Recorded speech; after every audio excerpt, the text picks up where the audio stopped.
Lakini hebu jaribu kuwaza, tangu siku unapoapishwa kuna watu wanaendelea kukupinga mpaka utakapomaliza miaka yako mitano. Naomba ujiulize hivyo. Yaani kuna watu hawakuingia kwenye uchaguzi, hawakushiriki uchaguzi, hawakutambui pengine, nasema hivyo, natoa mfano, hawakutambui pengine.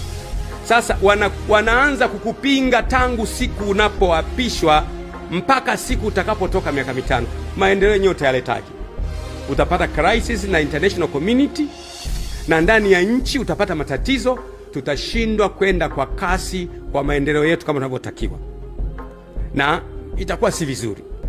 Siku zote unapowaza kuhusu ushindi wa kisiasa kwenye smart power, unawaza ushindi wa kisiasa, waza pia ushinde kwa namna ambayo utakuwa na urahisi wa kutawala nchi ili kuwaletea watu maendeleo.